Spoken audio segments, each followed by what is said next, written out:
주님의 이름으로 환영합니다. 또 가정에서 영상으로 함께 하시는 분들도 주님의 이름으로 환영합니다. 우리가 지금 마스크를 쓰고 함께 있지만은 이럴 때일수록 더 웃는 눈을 보여주면서 함께 서로를 축복했으면 좋겠습니다. 주님의 이름으로 환영합니다. 주님의 이름으로 사랑합니다. 함께 즐겁게 주님의 이름을 찬양하며 나아가십시다. 성령이여 내 영혼을 함께 찬양하며 나아가시겠습니다.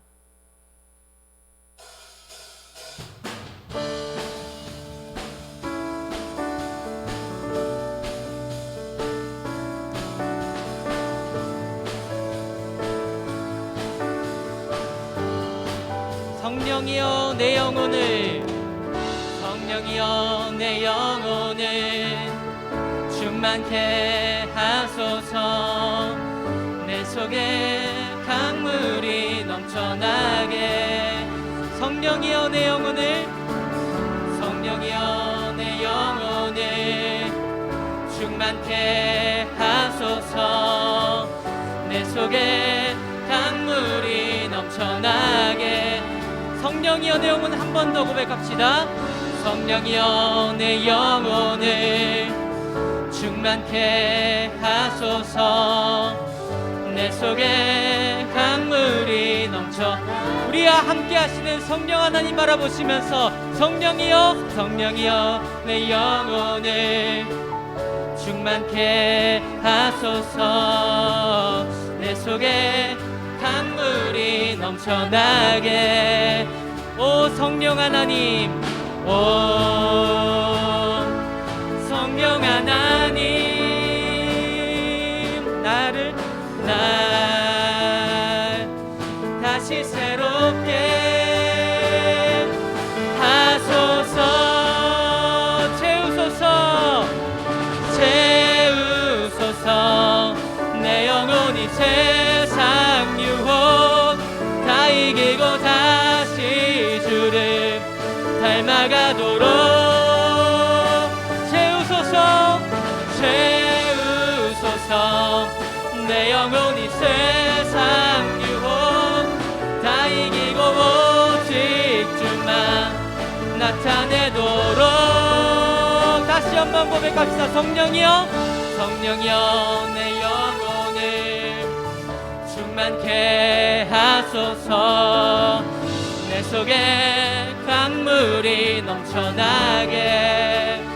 성령이여 내 영혼을, 성령이여 내 영혼을 충만케 하소서. 내 속에 강물이 넘쳐나게. 다시 한번 고백합시다. 성령이여 내 영혼을, 성령이여 내 영혼을 충만케 하소서. 내 속에 강물이 넘쳐나게. 생수의 강물을 넘치게 하실 주님을 바라보며 성령이여 내 영혼을 충만케 하소서. 내 속에 강물이 넘쳐나게. 오 성령 하나님, 오 성령 하나님, 난 다시 새롭게. 오 성령 하나님, 오 성령 하나님, 난 다시 한번 고백합시다. 성령 하나님, 오 성령 하나님, 난 다시 새롭게 하소서. 채우소서, 채우소서. 내 영혼이 세상 유혹 다 이기고 다시 주를 닮아가도록 채우소서, 채우소서. 내 영혼이 세상 유혹 다 이기고 오직 주만 나타내도록 채우소서,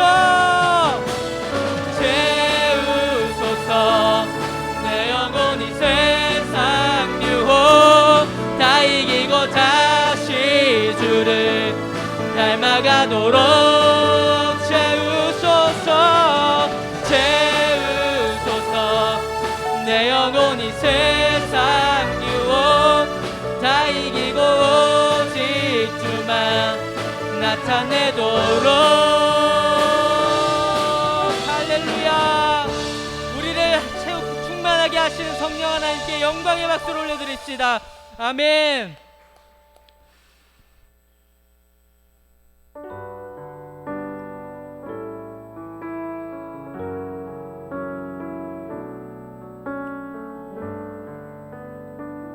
오직 주의 사랑에 매여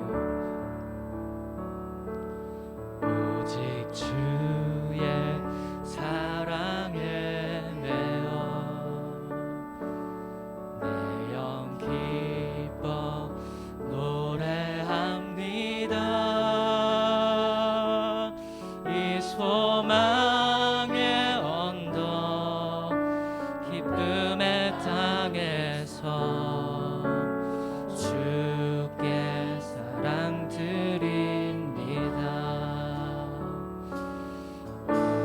주의 임재 안에 갇혀 영 기뻐 찬양합니다. 이 소명의 언덕 거룩한 땅에서 주께 경배드리. 처음부터 다시 고백합시다. 오직 주의 사랑에 오직 주의 사랑에 매여 내 영 기뻐 노래합니다. 이 소명의 언덕 기쁨의 땅에서 주께 사랑 드립니다. 오직 주의 임재 안에 갇혀 내 영 기뻐 찬양합니다. 이 소명의 언덕 거룩한 땅에서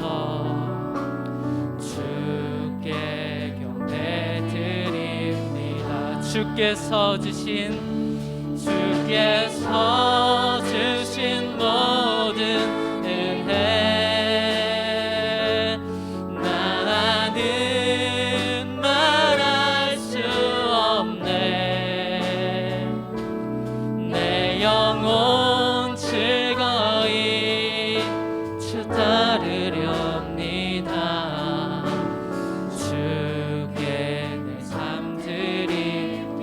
오직 주의 사랑에 매여 오직 주의 사랑에 매여 내 영 기뻐 노래합니다.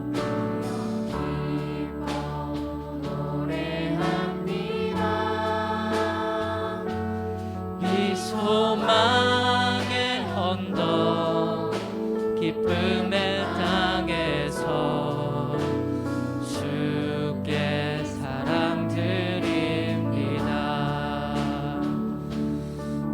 오직 주의 임재 안에 갇혀 내 영 기뻐 찬양합니다.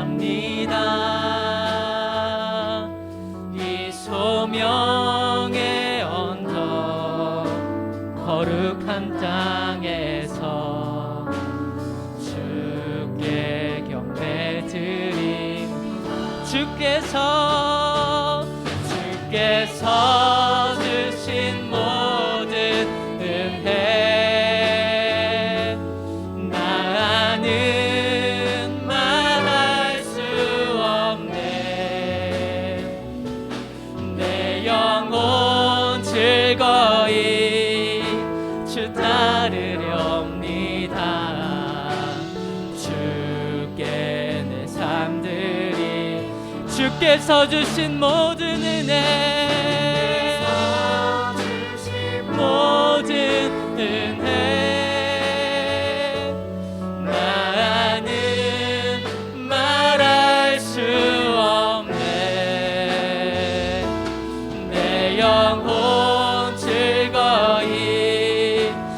따르렵니다. 주께 내 삶 드립니다. 이 시간 우리 함께 기도합시다. 우리가 이 자리에 모여서 하나님의 말씀을 들을 때에 우리의 심령이 주님께로 향하도록 기도하여 주시고, 또 말씀을 전하실 고빈건 목사님께 성령으로 충만하게 해달라고 이 시간 함께 기도하며 나아갑시다. 기도하시겠습니다. 주여, 주여,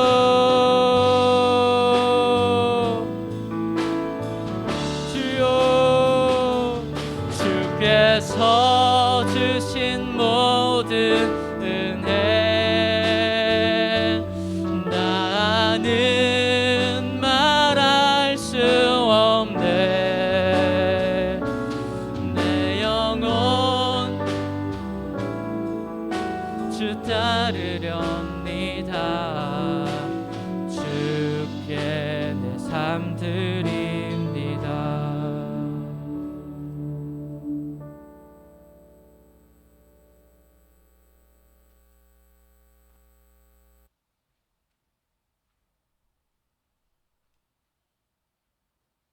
사랑하시는 주님을 찬송합니다. 우리 가운데 계셔서 지금까지 우리를 인도하시고 그리고 여기까지 인도하신 것을 감사합니다. 코로나 바이러스 때문에 사람들이 대면하기 참 어려운 환경 속에서도 우리가 대면에서 또 비대면으로 계속해서 모임을 이어갈 수 있도록 은혜 주셔서 감사합니다. 하루하루를 살아가는 것이 주님의 은혜입니다. 하나님, 날마다 이 코로나를 기억하고 코로나 때 누렸던 하나님의 은혜를 기억하고 이 코로나가 끝나고 나서도 하루하루 생명을 주님으로부터 받아서 사는 줄 알고 살아가는 저희들 되게 하여 주옵소서. 이 어려운 때에도 항상 기뻐하라, 쉬지 말고 기도하라, 범사에 감사하라고 말씀하신 하나님의 뜻을 우리가 깨닫고 항상 기뻐하게 하여 주옵소서. 계속해서 쉬지 않고 기도하게 하여 주옵소서. 모든 것을 하나님께 구하고 하나님께로부터 받고 그리고 하나님께서 주시는 은혜를 감사하며 살게 하여 주옵소서. 하나님, 우리 교회를 사랑해 주시고 우리 교회를 통해서 이 시대 한국교회의 하나님 나라 운동이 심각한 위기를 맞이한 상황 속에서 하나님 나라가 어떻게 세워져 가는지를 우리를 통해서 보여주시고 훈련시켜 주심을 감사합니다. 하나님, 더하여 주시기를 원합니다. 더 강력한 하나님의 왕국을 경험하게 하여 주옵소서. 예수님 이름으로 기도드립니다. 아멘. 할렐루야. 네, 반갑습니다. 옆에 사람에게 멀리서 손이 안 부딪히도록 멀리 있으니까 주먹으로 손 부딪히면 안 됩니다. 반갑습니다. 네, 부부 간에는 뭐 어쩔 수 없습니다. 여러분, 비대면에서 모임을 하는 우리 리더들에게 감사를 드립니다. 지금 비대면에 많이 들어와 있습니까? 비대면 하시는 분들은 손을 흔들어 주시기 바랍니다. 그래요. 어쨌든, 지금 어려운 때일수록 결국은 목자들의 역할이 중요합니다. 그리고 사실 우리 교회가 건강하게 세워지는 시기가 저는 오히려 코로나 기간이라고 확신합니다. 그 중국의 그 문화혁명 때 선교사들이 쫓겨나게 되거든요. 그때 그 기독교 인구가 얼마 아니었어요. 그런데 이제 철의 장막이 거치고 1990년대에 이제 문을 열잖아요. 문을 열었을 때 들어가 보니까 기독교인들이 엄청나게 많아져 있는 거예요. 몇백만의 사람이 몇천만이 되어 있는 거예요. 그러니까 하나님 나라 운동은 우리가 예배를 모여서 잘 드릴 수 있고, 그리고 우리가 전도나 이런 일들을 자유롭게 할 수 있기 때문에 잘 되거나 반대로 우리가 선교 활동이나 전도 활동을 잘 할 수 없기 때문에 안 된다는 생각은 특별히 그 문화혁명 때에 목사, 선교사들이 다 추방당하고 그리고 수용소로 끌려간 다음에 중국 교회에 있었던 운동을 생각해 보면 그건 맞지 않다. 하나님 나라 운동성은 결코 환경에 있지 않다는 사실을 여러분 믿으시기를 바랍니다. 할렐루야. 예, 요즘 오늘 내가 저 방에 있는 친구들 둘이 왜 너희 이 방에 머무르고 있느냐 이렇게 물어봤거든요. 그러니까 하는 말이 지금 자기 친구를 전도하기 위해서 지난주에 갑자기 기도회로 인도를 했더니 그것도 기도회를 교육관에서 인도했더니 너무 오래 지난주 사실 한 20분 빨리 맞춰줬는데도 불구하고 KO가 돼가 지금 오늘 안 나온다는 거죠. 그래서 알바 시간 맞춰가지고 기도회가 조금 마치기 전에 만나러 가겠다고 저쪽에 있더라고요. 저는 굉장히 좋은 일을 생각합니다. 그러니까 그런데 한 가지 주의하시기 바랍니다. 바로 기도회로 데리고 오지 마시기 바랍니다. 참사가 일어나지. 너무 시간이 오래 걸리고 또 오히려 어떻게 봐야 될지 모르잖아요. 그죠? 그러니까 오히려 좋은 관계를 맺고 그리고 목장 모임이나 여러분 행복 모임 같은 소그룹 친구들 모임에 와서 충분히 교제가 되고 이 친구가 우리가 가지고 있는 신앙을 받아들이지 않더라도 적어도 우리가 가지고 있는 신앙에 대해서 정말 좋은 감정을 갖게 될 때 그때 교회 예배에 초대하든지 그렇게 하는 게 좋을 수 있다. 알겠죠? 한번 와가지고 뭐 그래 찬송 오래 하는데 왜 이 설교인데 못 알아듣거든. 사실 설교 잘 이게 두 가지 때문에 하나는 이 성경이 적어도 제일 오래된 역사 이야기가 2000년 전의 이야기인데 그렇죠? 적어도 우리가 지금 다루는 본문은 3,400년 전의 얘기거든요. 3,300년 전의 얘기란 말이에요. 3,300년 전에 얘기하는데 그것도 이스라엘 나라 이야기인데 얼마나 재미가 없겠어요. 거기다가 이게 영적인 문제를 다루기 때문에 도대체 자기들이 한 번도 생각해보지 못하고 생각해보지 못한 주제를 다루고 있기 때문에 쉽지 않습니다. 그래서 여러분들이 가능하면 목장 모임이나 친구들과의 관계를 더 돈독히 한 다음에 그리고 여러분이 복음의 메시지를 좀 잘 전해준 다음에 데려올 수 있도록 그렇게 하는 것도 좋은 방법일 수 있습니다. 그러나 여러분이 소그룹으로 모이는 데는 자주 데려가면 좋아요. 제일 좋은 건 여러분의 소그룹 모임, 그러니까 차 마시고 목장끼리 모이고 하는 그 모임에 자주 데려가서 친구를 많이 만들어 놓고 그렇게 왜냐하면 이런 경우 있거든. 나만 알고 교회 와가지고 그 친구가 왔는데 보니까 자기 찬양 요 앞에 서 있어봐. 그럼 혼자 앉아 얼마나 힘들겠어. 그래서 그런데 오히려 한 서너 명 잘 친한 친구들이 있는 상태에서 이리 들어오면 불편하지 않단 말이에요. 심지어 교회 잘 다니는 친구들도 우리 교회 처음 오면 엄청 신경을 써요. 오늘도 내가 그 친구 하나와 같이 이제 다른 친구 둘이 데려가서 식사를 같이 하고 왔는데 여러분 주의하세요. 금요기도회 평일 기도회나 금요기도회 하고 가는데 옆에 내 친구 모르는 친구가 있어. 그때부터 뚝뚝뚝뚝 10분 동안 찾아가면서 말하는 거야. 그런 일이 벌어지면 절대로 된다 안 된다? 바보들이야 바보들. 얘가 내가 잘 모른다. 그럴수록 더 얘한테 인사해야 되는데 자기네끼리 내 얘기 왜는 그 뭐야? 야 사랑이 꽃피는 교회 사랑이 많다더니 아직 사랑이 꽃을 안 피웠구나 이렇게 생각할 수 있잖아요. 이해가 되시겠죠? 그러니까 제가 다시 부탁하는데요. 제가 지금 우리 교육자들하고 만들어가는 교회는 선교적 교회입니다. 복음을 전도하는 교회입니다. 그러니까 지금 제가 제일 목회하면서 아이러니하게 생각했던 게 뭐냐면요. 교회가 한 400명, 500명 모이면 그때부터 교회가 딱 문을 닫아버려요. 자기들끼리 모여요. 왜? 이제는 웬만한 네트워크가 다 되잖아요. 만나서 차 마실 사람 많고 만나서 교제할 사람 많고 또래 모임하고 목장 모임하고 공동체 모임하고 이제 불편한 게 없어졌어요. 오히려 더 많이 오는 게 뭐예요? 귀찮아진단 말이에요. 그러니까 제가 이게 우리 안에 다시 물이 고여버리는 거예요. 그러면 고사되어 가요. 오늘 그래서 제자 중에 파키스탄에 가 있는 친구가 그 친구는 직업으로 선교, 옛날에 한번 한 7, 8년 전에 우리가 설교도 한번 했을 텐데 그 친구 전화가 와가지고 자기를 파송한 교회가 수천 명 모이는 교회인데 저 일산 쪽에, 그런데 거기도 지금 청년들이 없다는 거예요. 지금 한국 교회 제일 큰 특징은 뭐냐면 불신자가 없다. 불신자가 교회에 들어오는 일이 없다. 두 번째는 젊은이들이 없다. 이게 제일 심각한 문제거든요. 그리고 그래서 이제 저는 우리 교회가 계속 훈련해 가는 거 뭐냐면 잃어버린 영혼들에게 계속 관심을 가지고 그 친구들을 전도하는 거예요.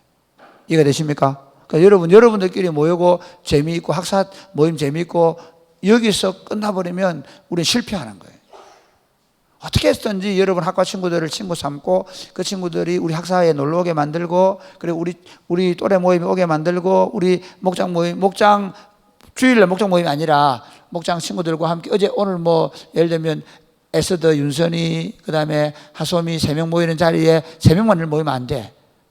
거기 하소미 친구가, 에스더 친구가 오는. 그래서 여러분이 계속 고민해야 되는 문제는 어떻게 하면 우리가 가진 복음을 다른 사람에게 말할 수 있을까? 할렐루야.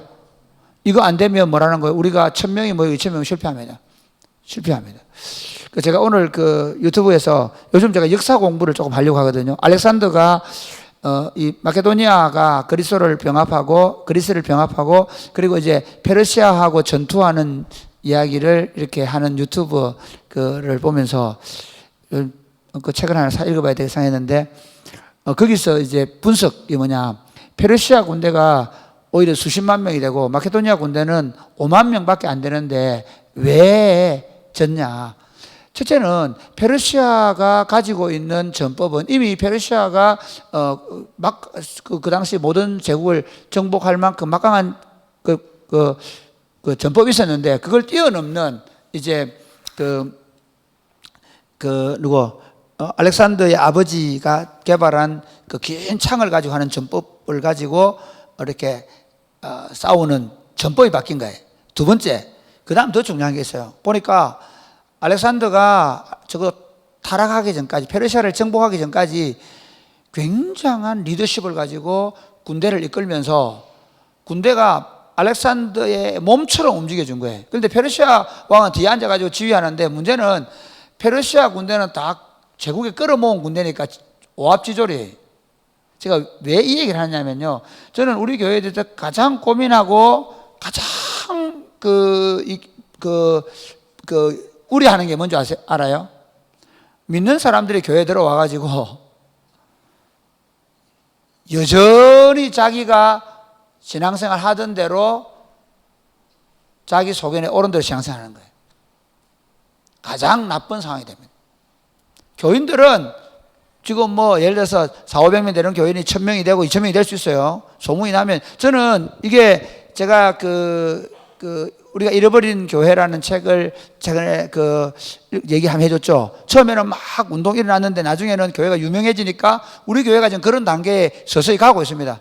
교회가 조금만 더 유명해지면 나중에는 우리가 전도하지 않아도 이웃에서 자꾸 들어오게 돼 있어요. 그런데 재밌는 건 여기서부터 훈련되어서 복음을 전도하는 훈련이 계속 잘 되어 가야 되는데, 전도 안 해도 계속 오면 어떻게 안 하게 되는. 그리고 오히려 지금 내부에 들어와 있는 사람 케어하다가 볼리다 보는 거예요. 그런데 케어해도 이 사람이 바뀌냐? 안 바뀌는 거예요. 그게 가장 우려스러운 상황이에요. 그래서 우리 교회에 사실 예수 믿는 사람들이 뭐 들어오는 거에 대해서는 우리가 뭐 나쁘게 말할 필요는 없습니다. 그러나 그거를 기대하거나 그것에 의존해서 성장 정책을 쓴다면 우리는 반드시 제가 목회를 그만두는 시점 되면 굉장히 문제 많은 교회로, 우리가 보는 또 다른 전통적인 교회로 전락하고 말 겁니다.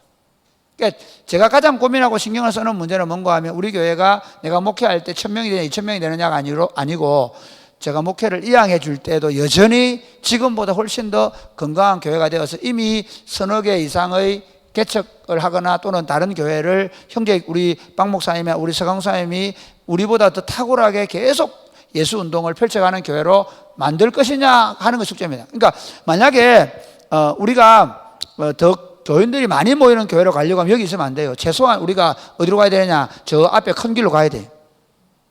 길가에 지금 이해가 되시죠? 그러니까 좀 이제 큰 교회를 하고 싶은 사람들은 길가에다 큰 예배당을 지어요. 그러면 우리 여기 팔고 저기 가도 뭐 별 문제 없거든요. 그러면 저기 가야 돼. 왜? 여기서 안 돼. 근데 거꾸로 여기 있으면서 웬만한 사람은 모르게 해놔놓고 어떻게 되냐면요. 한 명 한 명이 정말 예수님을 제대로 아는, 그리고 예수님을 효과적으로 탁월하게 전할 수 있는 사람으로 훈련되어서, 제가 생각하는 건 뭐냐면요. 강한 운동력을 가진 예수 집단을 만드는 거예요. 강한 운동력을 가진 하나님의 군대를 만드는 거예요. 할렐루야. 이해가 되십니까? 그게 우리 전략이 되어야 됩니다. 그러니까 우리가요, 갈수록 메가리가 없어져 가고 이러면 안 돼. 제가 우리 청년들에게 고맙게 생각하는 게 뭐냐면요, 우리 청년들이 다른 교회 청년들하고 다른 게 뭐냐면, 애들이 그냥 와가지고 예배 마치고 나면 저끼리 몇 명 모여가 카페에 앉아 있다가 뭐 그래 또 영화나 보고 다 집에 들어, 이렇게 안 한다는 거예요. 같이 모이면 소그룹하고, 그게 청년 문화가 있다는 거예요. 청년 기독교 운동의 문화, 이걸 계속 만들어 갈 거예요.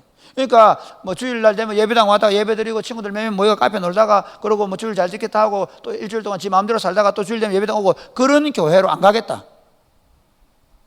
그렇기 때문에 우리는 코로나 때문에 뭘 못 하거나, 코로나가 종식이 되고 나면 어떤 현상이 벌어져야 되냐. 코로나가 종식되고 나면 청년부가 한 1.5배 정도는 성장한 상태로 우리가 만나야 됩니다. 근데 그 1.5배 성장한 상태에서 만나는데, 거기에 누가 많이 들어와 있냐? 이게 그게 없네. 이거 안 갖다 놨네. 됐습니다. 가져가지 마세요. 됐습니다. 1.5배 정도 성장할 때는 어떻게 해야 되냐면요, 그 그룹들 안에서 굉장히 건강한 운동이 일어나야 됩니다. 이게 중요합니다. 건강한 운동이 일어나야 됩니다. 그러니까 뭐 이런 거예요. 예를 들어서 이런 겁니다. 이제 페르시아 군대가 예를 들면 기마병을 2차 전쟁할 때는 기마병을 분명히 가지고 있는데도 불구하고, 그럼 기마병이 전투를 하면 분명히 이 창 부대를 이길 수 있는데 문제는 뭔가 하면 지휘관 얘기를 안 듣는다는 거예요. 아무리 군사가 많아도 그걸 뭐라 그러죠? 오합지졸이죠. 훈련이 안 돼 있고, 그리고 모두가 다 자기 마음대로 하는 교회라고 한다면 이미 그 교회는 더 이상 영적 전투를 할 수 있는 힘을 잃어버려요. 이게 제일 대표적인 케이스가, 그러니까 어떻습니까? 신천지가 들어와서 엉망으로 만들어버린 거예요. 이해가 되시겠죠? 그래서 여러분, 이 코로나, 제가 왜 얘기하냐면, 코로나 기간 동안, 코로나니까 우리는 그냥 여러분 철저히 그래서 여러분이 방역을 위해서, 여러분, 제발, 저도 제가 미안한데, 제가 마스크를 끼니까 두 가지 문제가 있어요. 제 자신이 지금 목에 이렇게 하거나 힘도 없고 아프기도 하고, 그 다음 두 번째는 말소리가 또록또록 안 들어간다 해가지고 어쩔 수 없이 제가 마스크를 벗었는데요. 철저하게 방역해야 된다.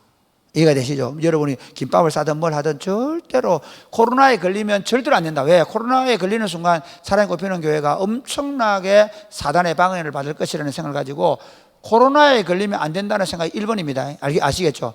왜? 코로나를 우리가 점령하는 주본이 복음을 점령시켜야 되니까. 그러니까 복음을 전도하는 것만큼 중요하게 생각해야 되는 게, 여러분이 코로나에 감염되면 안 된다. 그래서 만약에 여러분이 몸이 어수선하거나 여러분이 어디 다른 데 출타를 좀 했다 온 게 저한테 전화해가지고, 또는 목자에 전화해가지고, 디렉터에 전화해가지고, 제가 2주 동안은 리더 모임 비대면 하겠다. 반드시 그렇게 하셔야 돼요. 여러분이 접촉이 너무 많은 사람들 같으면 그렇게 해야 됩니다.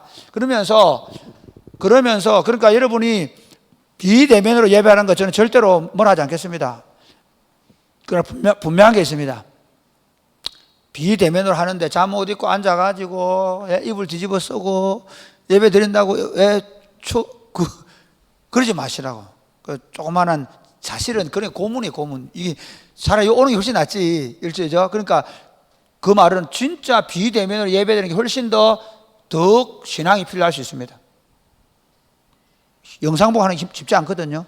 그러니까 그렇게 하시라고. 열심히 정말 비대면으로 하시더라도 예배하고요. 그 다음에 뭐 줌으로 하든 어떻게 하든 요즘 화상으로, 우리도 목사님들도 지금 우리 공부 모임에서 화상으로 또 하는 게 있더라고요. 그죠? 화상으로 하는 그런 모임을 꼭, 그러니까 여기 전체 모이더라도 화상 틀어놓고 할 수 있고, 이해가 되시죠? 그러니까 목장 식구들이 어떤 형태로든 비대면과, 목장 모임도 비대면과 대면으로 할 수 있는 방법을 연구하고 그걸 공유하고 그렇게 하고, 그 다음에 목장 모임만 하는 게 아니라 오히려 이럴 때는 더 목장 식구들이 소그룹으로 계속, 예를 들어서 목장 내에 3명씩 짝을 지어서 그 3명은 계속해서 만나고 세워가도록, 이해가 되십니까? 그래서 목자 혼자서 하기보다는 좀 이렇게 목장 안에서 2팀, 3팀 나누어서 더 긴밀해. 그러면 만약에 혹시라도 밖에서 걸렸다 그러면 어떻게 합니까? 그 3사람만 딱 이렇게 잡으면 되잖아요.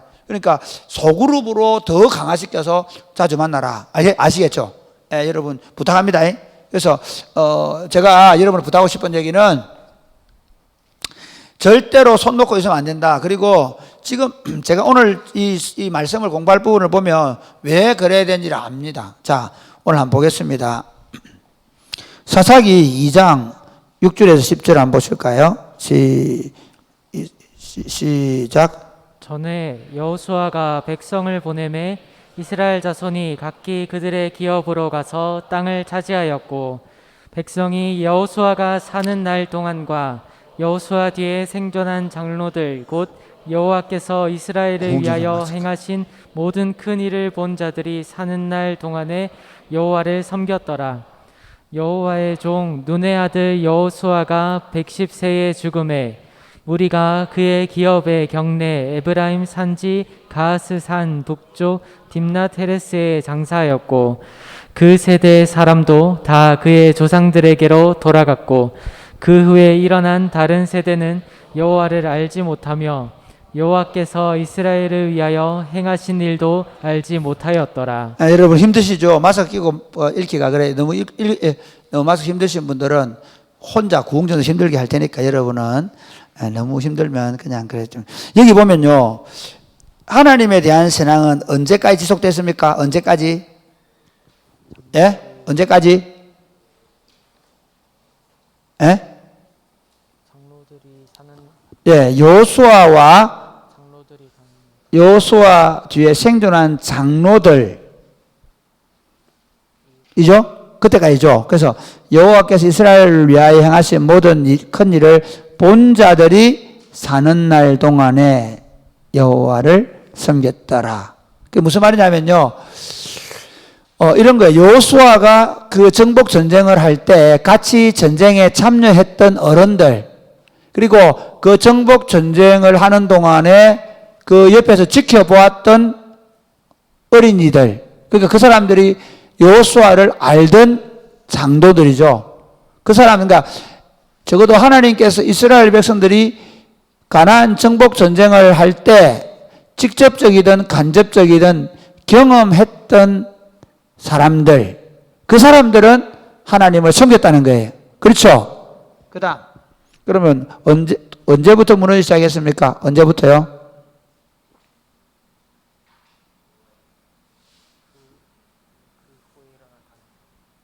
(10절) 시작. 그 세대의 사람도 다 그의 조상들에게로 돌아갔고, 그 후에 일어난 다른 세대는 여호와를 알지 못하며 여호와께서 이스라엘을 위하여 행하신 일도 그러니까 여호수아와 함께 했던 장로들과 여호수아를 알던 장로들이 조상들이 간 길은 죽음이기로 죽고 나서 그 다음에 그 다음 세대부터 신앙이 무너지기 시작하더라. 아시겠습니까? 예. 왜 그렇게 되었을까요? 왜 그렇게 되었을까요? 신명기서에서 계속 말하는 게 뭐냐면 교육입니다. 가르치라는 거예요. 자, 저를 보세요. 지금 제가 이거 설교 시간 좀 얘기할 건데요. 잘 보세요. 우리 한국교회 똑같아요. 우리 한국교회 1세대들은 지금 우리 장로님들, 우리 원로 장로님들, 서영수 장로님, 임정규 장로님, 뭐 이경모 장로님, 그다음에 우리 뭐 허천야 장로님, 이런 분들이 그 앞에 어른들 계시지만 어쨌든 1세대들이 우리 교회로 보면 1세대잖아요. 대부분 그때 한국에 교회 운동이 확 퍼졌어요. 들불처럼 퍼져서 교회를, 재밌는 얘기 할까요?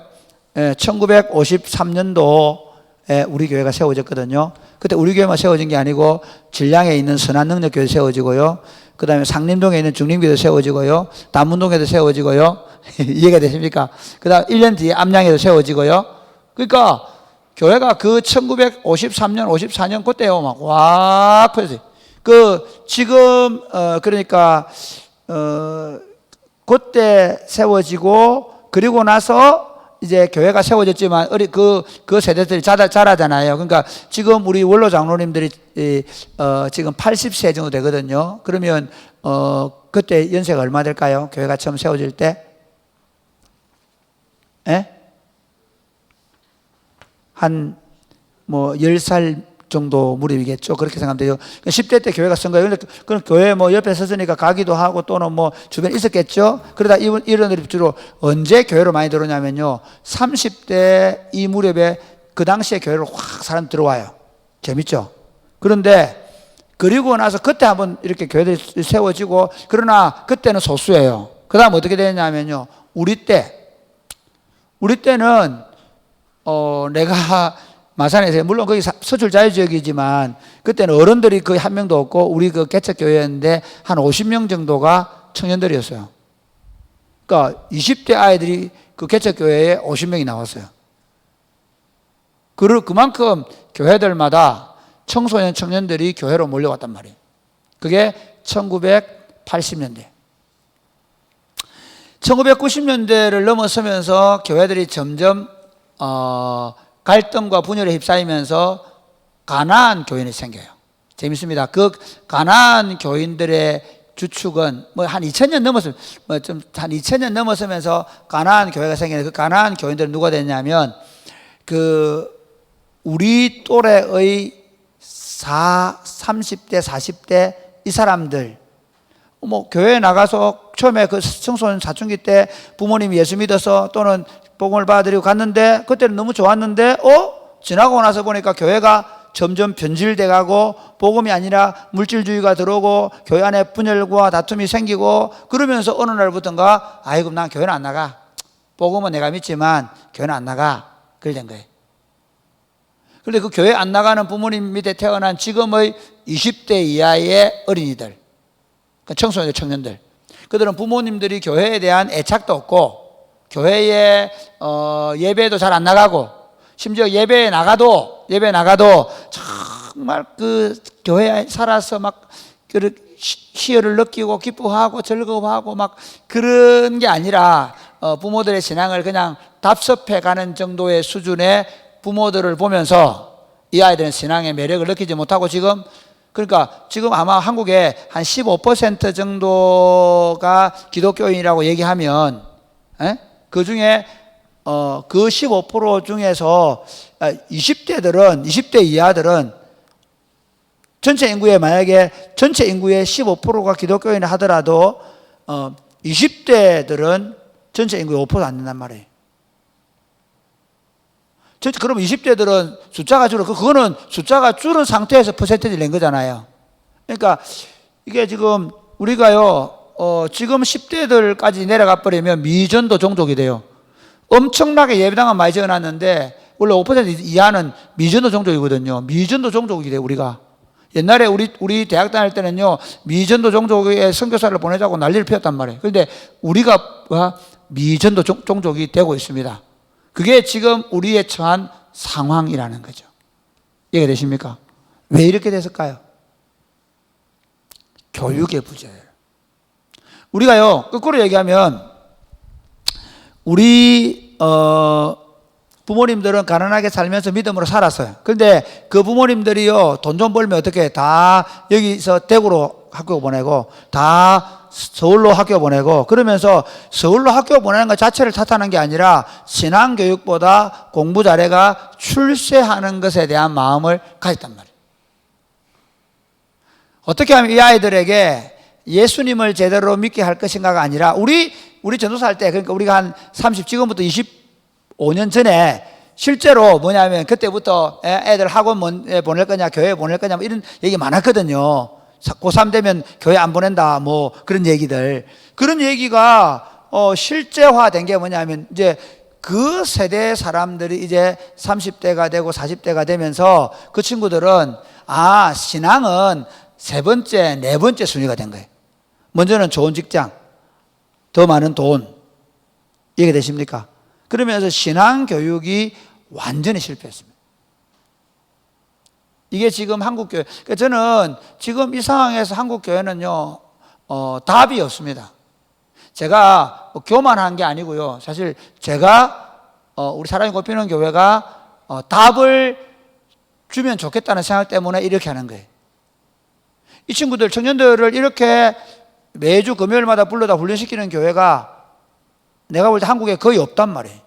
겨우 몇 명 안 되는, 몇십 명밖에 안 되는 친구들이지만 이 친구들을 계속 이렇게 훈련시켜서 그래서 나중에 박 목사님이 가서 또 그렇게 청년들과 함께 먹고 마시면서 함께 그렇게 사역하고 그리고 학사가를 만들어내고 그 친구랑 봉사단체를 만들고 그 친구들과 함께 협동조합을 만들고 서서 강동선 그렇게 하고 그렇게 하면서 이제 이제 한국의 선교의 전략, 전도의 전략을 완전히 새롭게 할 거예요. 이해가 되십니까?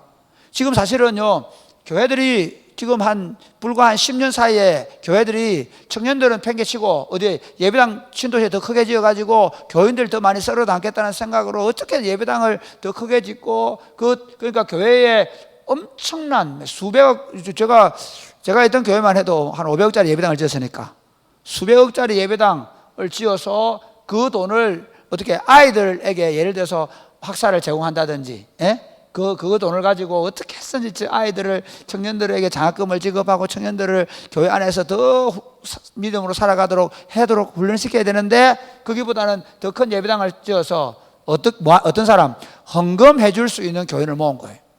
이게 실패한 겁니다. 이게 우리가 가야 될 방향은 뭐냐면요, 정말 하나님을 아는 세대를 만드는 거죠. 할렐루야. 사랑하는 청년 여러분, 아시겠습니까? 여러분이 역사적 사명이 있습니다. 여러분이 하나님을 아는 세대가 되어야 됩니다. 한국에 이제는 여러분같이 신앙생활하는 친구들이 거의 없어져가는 시대가 되었습니다. 그러면 다시 여러분들이 예수를 어떻게 믿는지 우리 믿음의 선배들하고 또 다른 차원의 신앙운동을 펼쳐가야 돼요. 왜 그렇게 되었을까? 그들은 신앙교육을 제대로 안 시켰다는 거죠. 사사기 2장 11절 15절 시작. 이스라엘 자손이 여호와의 목전에 악을 행하여 바알들을 섬기며 애굽 땅에서 그들을 인도하여 내신 그들의 조상들의 하나님 여호와를 버리고 다른 신들 곧 그들의 주위에 있는 백성의 신들을 따라 그들에게 절하여 여호와를 진노하시게 하였으되 곧 그들이 여호와를 버리고 바알과 아스타롯을 섬겼으므로. 자, 여기서 뭐란 그 15절에 2번 보세요. 사사기 2장 11절 15절에서 정복 전쟁의 실패와 하나님에 대한 신앙 교육의 실패로 나타난 결과가 무엇입니까? 뭐죠? 그들이 어떻게 했다고요? 하나님만 섬겨야 되는데 어떻게 했습니까? 예, 바알들이라는 말은요, 원래 이스라엘에 주신 엘신이에요. 그런데 그 엘신의 아들들이 너무 많아요.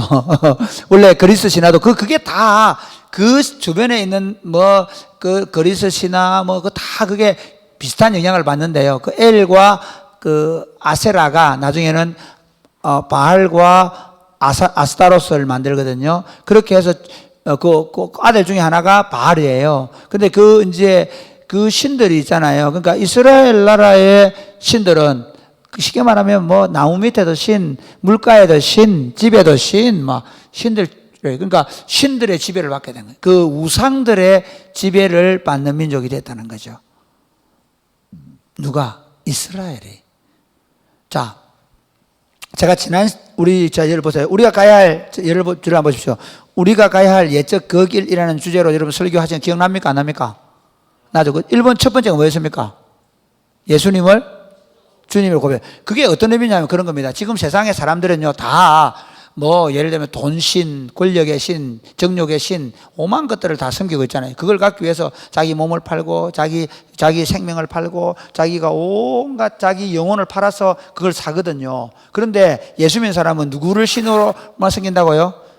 예수 그리스도만, 삼위 하나님만을 유일한 신으로 섬기는 거예요. 할렐루야. 이해가 되십니까? 이게 명확해져야 됩니다. 그러니까 내가 세상에 성공이나 그거는 내가 여러분 보고 번영하지 말라고, 아니면 여러분 진짜 정말 성실하게 살면서 열심히 공부하셔야 됩니다. 저는 여러분들이요, 국가에서 주는 뭡니까? 청년 보조금 그런 거 받으려고 일부러 일 안 하고, 나는 그렇게 되지 않기를 바랍니다. 청년 보조금 받는 게 더 많지는 않겠지만 어쨌든 그거나 알바해서 버는 돈이나 똑같으면 알바해서 버십시오. 왜냐하면 여러분이 그걸 하는 사이에 여러분들이, 물론 목사님 알바할 자리도 없습니다. 맞습니다. 그것 때문에 청년 수당을 주긴 하는데 무슨 수를 써서든지 일을 하려고 하십시오. 그래야 여러분이 인생을 살아가면서 어떤 어려운 문제가 생겨도 내 스스로 벌어서 일하겠다 생각이 들거든요. 그러면서 여러분들이 눈이 어떻게 보면 또 다른 사업에 눈이 열려갈 수도 있고 세상을 살아가는 지혜가 생길 수 있다면 하나님께 또 의지하게 되는 겁니다. 할렐루야. 근데 제가 얘기는 그렇지만 그게 우리의 주는 아닙니다. 그러니까 그리스도인들은, 하나님의 백성들은요, 하나님만을 온전히 신앙하는 거예요. 하나님만을 유일한 주로 믿는 거예요. 돈을 벌기 위해서 내 영혼을 팔고, 권력을 쥐기 위해서 내가 어떻게 하고, 그게 아니고 오직 모든 것이 그분으로부터 오는 거죠. 이해가 됩니까? 자, 이 재밌는 얘기, 그거예요. 가나안 얘기를 해볼게요. 우리 지금 제가 최근에 하나 읽은 책이 뭐냐면, 우리 성공의 신부가 처음 우리나라에 들어와서 박선달의 해심기라는 책인데, 거기 보면요, 와, 우리나라 100년 전에만 해도 어마무시했습니다. 그 귀신들이. 이해가 됩니까? 바늘 귀신, 그래서 우리나라 100년 전에 우리 조상들은요, 꼼짝을 못 했어요. 꼼짝을. 못도 하나 못 박았다니까. 그런데 예수를 믿고 나니까 그 모든 게 다 사라진 거잖아요. 하나님을 믿으면 돼. 이게 신앙이라는 거예요. 근데 거꾸로 얘기해 보면 이스라엘 백성들이 그 하나님만을 믿고 그 하나님만을 신앙해야 되는데, 오히려 온갖 농사 지을 때 밭에 가면 밭에 신이 있고, 들에 가면 들에 신이 있고, 강가에 신이 있고, 온 신들의 지배를 받게 된 거예요. 이게 됩니까? 그래서 하나님이 그들을 어떻게 하였습니까? 그 다음 읽어볼까요? 14절부터 시작. 여호와께서 이스라엘에게 진노하사 노력하는 자의 손에 넘겨주사 그들이 노력을 당하게 하시며, 또 주위에 있는 모든 대적의 손에 팔아 넘기심에 그들이 다시는 대적을 당하지 못하였으며, 그들이 어디로 가든지 여호와의 손이 그들에게 재앙을 내리시니 곧 여호와께서 말씀하신 것과 같고 여호와께서 그들에게 맹세하신 것과 같아서. 여기 보면요, 먼저는 이렇습니다. 노력하는 자의 손에 넘겨주셔서 노력을 당하게 하시고요. 그 다음에 주위에 있는 모든 대적들의 손에 팔아버리시고요. 그 다음에 어떻게 해요? 어디로 가든지 여호와의 손에 그들에게 뭘 내리셨다고요? 재앙을 내리셨단 말이에요. 자, 보세요. 이게 어떤 말인가 하면요, 원래 하나님은 그들의 왕이 되셔가지고, 그들 하나님 되셔가지고 어떻게 하기로 했냐면, 그들에게 전쟁을 막아주세요. 그들에게 농사를 잘 되게 해주세요. 그들에게 평화를 주세요. 이해가 됩니까? 그리고 그게 하나님의 약속입니다. 그게 안식이라는 거예요.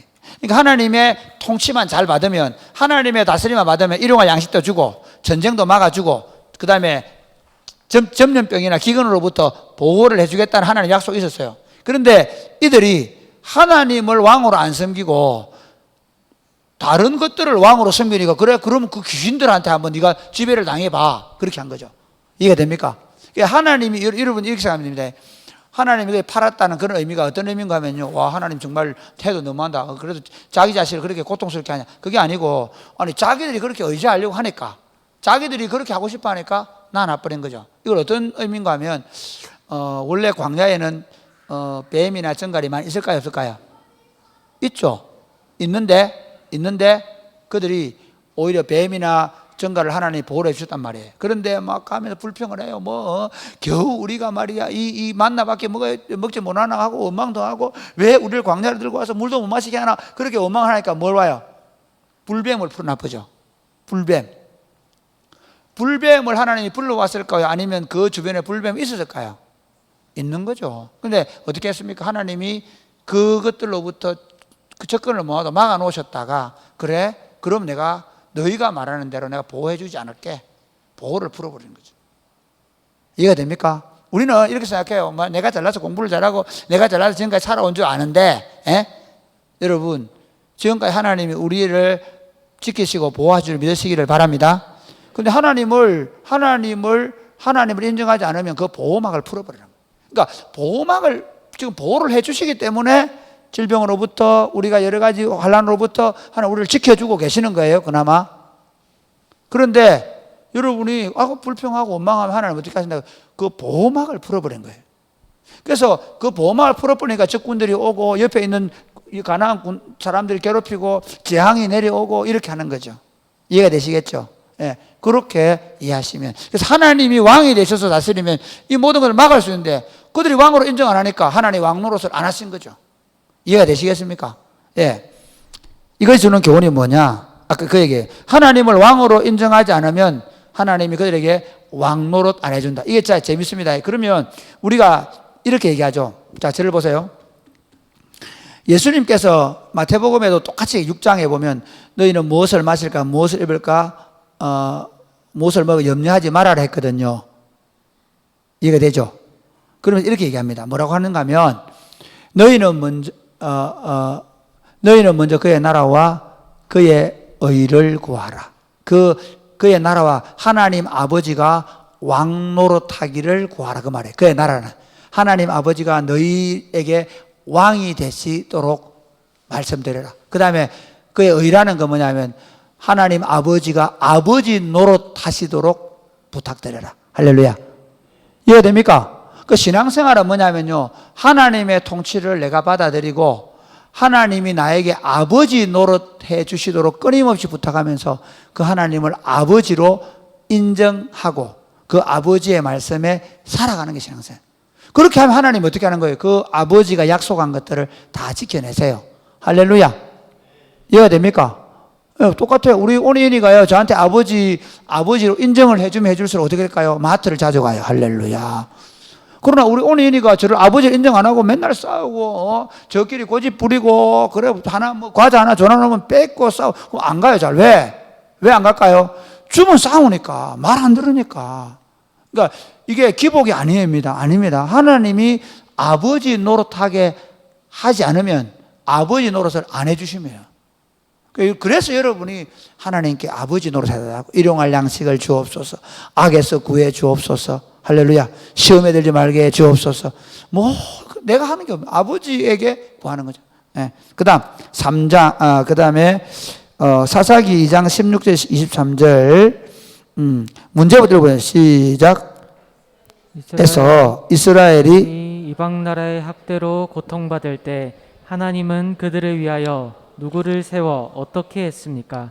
그리고 그 사람이 죽고 나면 이스라엘은 어떻게 했습니까?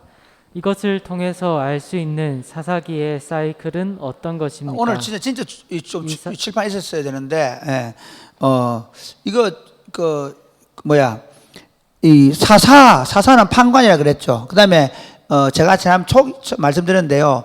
이렇게 합니다. 자, 보세요. 우리 지금 2장 16절, 17절, 18절 한번 보겠습니다. 시작.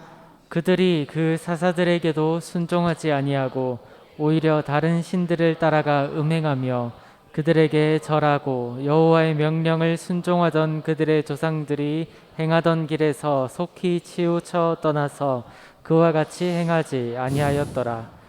그 다음에 여호와께서 그들을 위하여 사사들을 세우실 때에는 그 사사와 함께 하셨고 그 사사가 사는 날 동안에는 여호와께서 그들을 대적의 손에서 구원하셨으니 이는 그들이 대적에게 압박과 괴롭게 함을 받아 슬피 부르짖음으로 여호와께서 뜻을 여러분 여기 보면 이렇습니다. 간단하게 얘기하면요, 그들이 하나님 앞에 먼저 배교를 합니다.